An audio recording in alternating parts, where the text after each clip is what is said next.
আসসালামু আলাইকুম। শূন্য পকেটে সমগ্র বাংলাদেশ, ৬৪ জেলায় অদম্য যাত্রা। আর এই যাত্রায় আজকের গন্তব্য বাংলাদেশের সংস্কৃতি ও শিল্পের এক অনন্য জেলা নড়াইল। বীরশ্রেষ্ঠ নূর মোহাম্মদ শেখ, বিশ্ববরেণ্য চিত্রশিল্পী এস এম সুলতান এবং ক্রিকেটার মাশরাফি বিন মুর্তজার জেলা নড়াইলে আপনাদের স্বাগতম। চলুন আজ ঘুরে দেখি পুরো নড়াইলকে।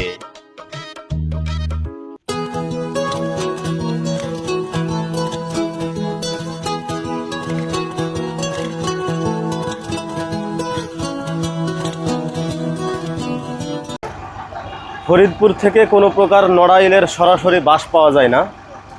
এখন আমি আছি ফরিদপুর নতুন বাস স্ট্যান্ডে। এখান থেকে যাইতে হবে আমাকে ব্যাসপুর, নাকি বললেন ভাই? ব্যাসপুর। এখান থেকে যাইতে হবে ব্যাসপুর, দেন ব্যাসপুর থেকে আবার আমি নড়াইল যাওয়ার গাড়ি পাবো। নড়াইল যাইতে আমাকে গাড়ি ঘোড়ার প্যারা খাইতে হচ্ছে। বাস থেকে নামলাম, নেমে অটোতে আসলাম।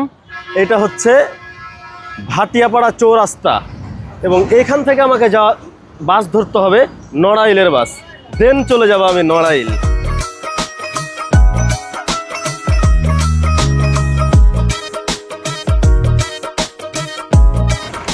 অবশেষে বহুল প্রতীক্ষিত নড়াইল। ফরিদপুর থেকে নড়াইল আসতে যে পরিমাণ প্যারা খাইছি, এর আগে এক জেলা থেকে আরেক জেলায় যাইতে এইরকম প্যারা কখনোই খাইনি। যা হোক, প্যারা খাইতে খাইতে অবশেষে আমি হোটেল চিত্রা আবাসিক অ্যান্ড কনফারেন্সের সামনে। এখানে গিয়ে দেখবো যে আসলে আমার রাত্রি যাপনের কোনো ব্যবস্থা করা যায় কিনা ফ্রিতে। আসসালামু আলাইকুম। ওয়ালাইকুম আসসালাম। আমি শূন্য পকেটে সমগ্র বাংলাদেশ ঘুরছি এবং আজকে 10তম জেলা হিসাবে আছে আপনাদের নড়াইল জেলায়। আলহামদুলিল্লাহ। আমাকে কি আপনাদের হোটেলে কোনোভাবে ফ্রিতে একটা রাত থাকার ব্যবস্থা করে দেওয়া যাবে? তাই মানে আমি শূন্য পকেটে ঘুরছি এবং 9টা জেলা থেকেছি, আলহামদুলিল্লাহ এভাবেই থেকেছি। তাই থাকছি, খাচ্ছি, আপনাদের জেলার মেহমান ধরতে পারেন। না, বুঝতে পারছি। আলহামদুলিল্লাহ। এখন কোনোভাবে যদি একটা রাত আমি সন্ধ্যা 6টায় আসবো, সারাদিন ঘুরবো, সন্ধ্যা 6টায় আসবো, সকাল 6টায় বের হয়ে চলে যাবো। ইনশাল্লাহ। আচ্ছা, ইনশাল্লাহ চেষ্টা করতে জন্য আমি ইনশাল্লাহ। Thank you. Okay, welcome. এখনো বাজে দুপুর 12:30। সকালের নাস্তা করে নিই, পেটে প্রচণ্ড পরিমাণে টান পড়েছে। এখন কি আমার সকালের নাস্তা করা উচিত নাকি দুপুরের খাবার খাওয়া উচিত? ফরিদপুর থেকে এই নড়াইল আসতে বাজেছি 12টা। হোটেলে গেলাম, কথা বললাম, অপেক্ষাও করলাম, সব কিছু মিলায় 12:30 পার করে ফেলেছি। প্রচণ্ড খিদে লেগেছে। এখনও যদিও হোটেলের রুম পাইনি এবং আমি খাবার জন্য অবশেষে হোটেল সোনারগাঁ হোটেল অভিজাত বাংলা রেস্তোরাঁ, আমি এখানে গিয়ে দেখি এখানে আমার রিজিকের ব্যবস্থা আল্লাহ করে রেখেছি কিনা। আসসালামু আলাইকুম। আমি শূন্য পকেটে সমগ্র বাংলাদেশ ভ্রমণ করছি। আজকে 10 নম্বর জেলায় আছে আপনাদের এই নড়াইল জেলায়। আমি সকালে নাস্তাও করিনি আর দুপুরের খাবার সময়ও হয়নি। আমাকে কি কোনো কিছু করানো, অল্প কিছু খাওয়ানো যাবে ফ্রিতে? যাবে। ধন্যবাদ ভাইজান, বসলাম। অবশেষে জানি না এটা দুপুরের খাবার নাকি সকালের নাস্তা, কিন্তু কিছু একটা করা লাগবে, খিদা লাগছে, এই হচ্ছে বড় কথা। এবং আমি আছি সোনারগাঁ হোটেলে এবং আমার সকালের নাস্তা নামক দুপুরের খাবার ভাত, মাছ, শাক, শসা, 1 পিস লেবু। ঝিনাইদহের মতো নড়াইলেও এসে দেখা পেয়েছি বৃষ্টির এবং অলরেডি বৃষ্টি পড়ছে। জানি না এই বৃষ্টি থামবে কি না, নাকি আরও বেশি ঘন হবে। বেশি ঘন হইলে বিপদে পড়ব, ঘোরা হবে না। বহুল প্রতীক্ষিত নড়াইল। ছোট্ট জীবন থেকে নাম শুনেছেন না? 7 জন বীরশ্রেষ্ঠ নূর মোহাম্মদ শেখ একজন, এবং এটি হচ্ছে বীরশ্রেষ্ঠ নূর মোহাম্মদ শেখ স্টেডিয়াম। নূর মোহাম্মদ শেখ স্টেডিয়ামের ভিতরে ছোট্ট 3টি ভাইয়ের সাথে দেখা। ভাই নাকি ছোটোখাটো ব্লগার। কোন ভাই ব্লগার? ছোটোখাটো কি নাম ভাই? নাপা এক্সট্রা। ও, পেজের নাম নাপা এক্সট্রা। তোমার নাম কি? আমার নাম তাওসিফ। আচ্ছা, ঠিক আছে। তোমার নাম ভাই? তানভীর সাহেব। ভাই যাও, 3টি ভাইয়ের সাথে দেখা হলো বীরশ্রেষ্ঠ নূর মোহাম্মদ স্টেডিয়ামে এসে। না, ভাই আপনার জেলা কোনটা? আমার জেলা চাঁপাইনবাবগঞ্জ ভাই। আলহামদুলিল্লাহ, এন্ট্রির সকল কার্যক্রম শেষে আমাকে রুম দেওয়া হয়েছে 203 নাম্বার রুম। এই হচ্ছে 203 নাম্বার রুম এবং এই হোটেলের একটু ডিজাইনটা আলাদা। এইখানে কনফারেন্স রুম, হোটেলে এটি কনফারেন্স রুমও আছে। এবং অনেক সুন্দর কনফারেন্স রুম, প্লাস এখানে ডাইনিং রাখা আছে। অবশেষে আমি আমার রুমে। তবে একটা দুঃখের বিষয়, সেটি হচ্ছে আমি আপনাদেরকে এখানে ওয়াশরুম দেখাতে পারছি না, কারণ এর ওয়াশরুম একটা পাবলিক ওয়াশরুম। এইটা হচ্ছে এখানে ওয়াশরুম করে রাখা হয়েছে। বৃষ্টি স্নাত নড়াইল। আমি রূপগঞ্জ বাজারে এসে নেমেছি। রূপগঞ্জ বাজার থেকে এসেছি আলাদতপুর, এবং এখানে এসে হোটেলে উঠেছি। দেন আমি বেরিয়ে পড়েছি মাশরাফির বাড়ির উদ্দেশ্যে। আমাকে এখান থেকে বলল 5 থেকে 6 মিনিট হাঁটলেই আমি মাশরাফির বাড়ি পেয়ে যাব ইনশাআল্লাহ। এবং আমি এই বৃষ্টির মধ্যেই ছাতা নিয়ে হাঁটা ধরেছি। এই ছাতাটা অবশেষে আমার কাজে লাগলো। অবশেষে ছাতাটা আমার কাজে লেগেছে এবং আমি হাঁটছি এই বৃষ্টি উপেক্ষা করে। বৃষ্টির মধ্যে ভাই সাইকেলিং করছে। জিজ্ঞাসা করলাম কেন, বলছে এমনিতেই ভালো লাগে। আসলে বৃষ্টির ভিতরে সাইকেল চালাতে ভালো লাগে। ঠিক আছে ভাই। কি অবস্থা ভাই? এরা স্কুল থেকে আসছে। স্কুল থেকে না? কোন স্কুল? স্কুলের নাম কি? টেকনিক্যাল। ছোট ভাইয়ের স্কুল থেকে আসছে এবং এই বৃষ্টির মধ্যে ভিজতে ভিজতে, এবং তাদের সাথে আমার দেখা। নড়াইল এক্সপ্রেস মাশরাফির বাড়ি কত দূর এখান থেকে? কতক্ষণ? আচ্ছা, নাম কি তোমার? নিলয়। তুমি ঢুকছো ওখানে? তাই? আমি মাশরাফি বিন মুর্তজার বাড়ির কাছাকাছি। সামনে যে ফাঁকা মাঠটি দেখা যাচ্ছে, ওই মাঠ পার হলেই দেখতে পাবো ইনশাআল্লাহ ওনার বাড়ি। আমি এখন কোথায় দাঁড়িয়ে আছি জানেন? বহুল প্রতীক্ষিত মাশরাফি বিন মুর্তজার বাড়ির সামনে, যে বাড়িটিকে পুড়িয়ে তছনছ করে দেওয়া হয়েছে। এইখানে মাশরাফির ঐতিহাসিক একটা লোগো লাগানো আছে, ঐতিহাসিক লোগো, যেই লোগো সারা বিশ্বে পরিচিত। Our captain.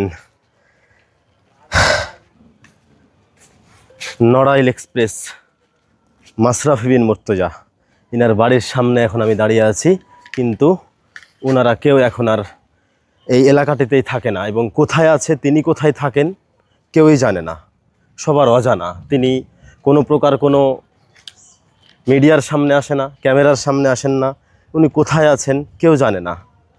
দুঃখে কষ্টে তিনি আমাদের মাঝ থেকে হারিয়ে গেছেন। হয়তো ফিরবে কোনো একদিন আমাদের ক্যাপ্টেন মাশরাফি বিন মুর্তজা। কি সুন্দর বাড়ি ছিল, আলিশান বাড়ি। এই বাড়িটিকে পুড়িয়ে ছারখার করে দেওয়া হয়েছে এবং অবশিষ্ট বাড়িতে ইট, সিমেন্ট, বালি, রড ছাড়া কিচ্ছু অবশিষ্ট নাই। সম্পূর্ণরূপে এটিকে পুড়িয়ে দেওয়া হয়েছে এবং প্রত্যেকটা জায়গায় কালি, সম্পূর্ণরূপে তালাবদ্ধ করা আছে এবং এটিও ভেঙে দেওয়া হয়েছিল। এখানে কাঠ জুড়ে দেওয়া হয়েছে এবং ভিতরে গাছ গাছালি বের হয়ে একটা পরিত্যক্ত বাড়িতে রূপান্তরিত হয়েছে। আফসোস করা ছাড়া আর কিছু করার নেই। এটা কখনো মাশরাফি নিজেও কল্পনা করেননি। তার অবশিষ্ট যে অর্জনগুলা এই বাড়িতে রাখা হয়েছিল, এবং অন্যান্য মানুষের মতো, ঠিক আছে ভাই, আসসালামু আলাইকুম, অন্যান্য মানুষের মতো তার 8-10টা বাড়ি ছিল না। এই একটা বাড়িতে তার সারা জীবনের সব অর্জিত সম্পদ বা সারা জীবনের সব অর্জনগুলা ছিল। এটা পুড়িয়ে দেওয়া হয়েছে, লুট করে নেওয়া হয়েছে। অবশিষ্ট আর কিছুই বাকি নেই, আফসোসের সাথে জানাতে হচ্ছে। আমি এখন দাঁড়িয়ে আছি বিশ্ববরেণ্য চিত্রশিল্পী এস.এম. সুলতান স্মৃতি সংগ্রহশালার সামনে, এবং এইটি সেই সংগ্রহশালা। এইখানে ঢুকতে গেলে 20 টাকা দিয়ে একটি টিকিট সংগ্রহ করতে হবে, যেটি এখন বর্তমানে আমার হাতে। এবং প্রবেশ মূল্য সাধারণ দর্শনার্থী 20 টাকা, শিক্ষার্থী 10 টাকা। রবিবার সাপ্তাহিক বন্ধ। এটি রবিবার সাপ্তাহিকভাবে বন্ধ থাকে। চলুন আমরা ভিতরে যাই এবং এটি সম্পূর্ণরূপে দেখার চেষ্টা করি। শিল্পী এস.এম. সুলতানের চিত্রশালা। এখানে আসলে জেমসের একটা অতি বিখ্যাত দেশাত্মবোধক গান আছে, দেশ নিয়ে গান আছে। আমার সোনার বাংলা আমি তোমায় ভালোবাসি, জন্ম দিয়েছো মাগো তুমি তাই তোমায় ভালোবাসি। এই গানের একটা লাইন আছে, তুমি জয়নুল আবেদিন এস.এম. সুলতানের রং তুলির আঁচড়। এই যে রং তুলির আঁচড় এস.এম. সুলতানের, এই সেই এস.এম. সুলতান। এবং তিনি ঘুমিয়ে আছেন এইখানে। আমাদের প্রিয় শিল্পী এস এম সুলতানের সমাধি। শিল্পী এস এম সুলতান, জন্ম 10 আগস্ট 1924, মৃত্যু 10 অক্টোবর 1994। এবং মূলত আমার পিছনে যেটি দেখতে পাওয়া যাচ্ছে এটি শিল্পীর বাসভবন।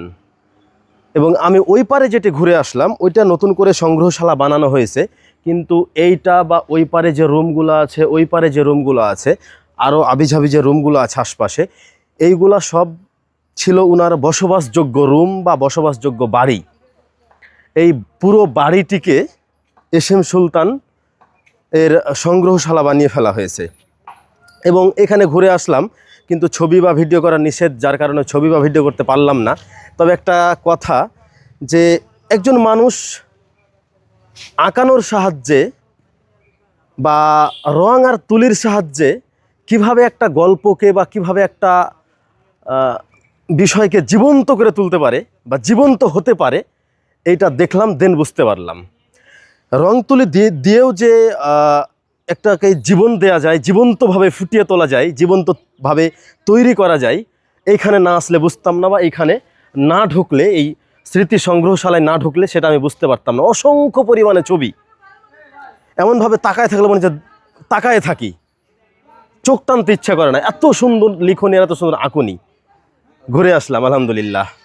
এই নৌকা, যে নৌকা নিয়ে তিনি তার পরিবারের মানুষদের নিয়ে ঘুরতে যাইতেন বা ঘুরতেন এই নদীতে, এই নদীর নাম, বয়ে চলা নদীর নাম চিত্রা নদী। এবং এইটি বানিয়ে দেওয়া হয়েছে শিল্পী এস এম সুলতান ঘাট। এবং ওই স্মৃতি সংগ্রহশালার পাশেই তৈরি করে রাখা হয়েছে বিশ্ববরেণ্য চিত্রশিল্পী এস এম সুলতান শিশু স্বর্গ। এটা স্থাপিত হয়েছে 1987 খ্রিস্টাব্দে। নড়াইলের ঐতিহাসিক বাধাঘাট, যেই বাধাঘাটে না আসলে নড়াইল ভ্রমণটাই অসম্পূর্ণ। তবে একটা কথা আছে না, যে কপাল যদি ঠেটা হয় তাহলে সময়ের কাজ অসময়ে হয়। বৃষ্টিটা মূলত প্রয়োজন ছিল এখন, কিন্তু এখন আমি ঘাটে এসেছি, এখন বৃষ্টিটা নাই। বৃষ্টিটার প্রয়োজন ছিল এখন। এইখানে দাঁড়িয়ে বৃষ্টি দেখতে কী যে ভালো লাগে আর কী যে ভালো লাগতো। এবং এই সেই ঐতিহাসিক চিত্রা নদী, যেটি সব সময় বয়ে চলে। দেখেন এখনো বইছে। স্থানীয় মানুষজনদের কাছ থেকে জানার চেষ্টা করলাম যে এটা মূলত কি সবসময় বয়ে চলে এইভাবেই। ওনারা বলল হ্যাঁ, এটা সবসময় এইভাবে বইতেই থাকে। এই হচ্ছে এই ঐতিহাসিক চিত্রা নদীর বৈশিষ্ট্য। এবং এটি রূপগঞ্জ কাঁচা বাজার। এবং এইখানে বিক্রি হচ্ছে শাপলা ফুল, এই শাপলা। আচ্ছা, এইগুলা কি সরাসরি এভাবে নদী থেকে তুলে নিয়ে আসা হয়? বিলের থেকে যা হোক, বিল নদী যা হোক, এখান থেকে এভাবে তুলে নিয়ে আসা হয়। এগুলা কত করে মুঠা বিক্রি করা হয়? এগুলা হচ্ছে 10 টাকা মুঠ। এবং এগুলা রান্না করে খাওয়া হয় এখানে। আমি এবং আরও রাস্তায় আসতে গিয়ে অনেক দেখলাম যে ভ্যানে করে এরকম প্রচুর পরিমাণে শাপলা ফুল নিয়ে আসছে। এখানে এক চাচিও বিক্রি করছে শাপলা ফুল।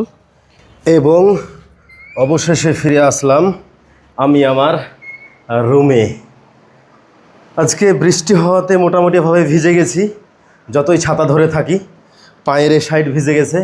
তবুও নড়াইল জেলা, নড়াইল এক্সপ্রেস, মাশরাফ বিন মুর্তজার জেলা, এস এম সুলতানের জেলা, নূর মোহাম্মদ শেখের জেলা ঘুরে দেখলাম আলহামদুলিল্লাহ। ছোট্ট একটা শহর, খুবই ভালো লাগলো। তবে বৃষ্টির জন্য একটু প্যারা খাইতে হয়েছে। এবং আমি আজকে রোদে ক্লান্ত না, আজকে বৃষ্টিতে ক্লান্ত।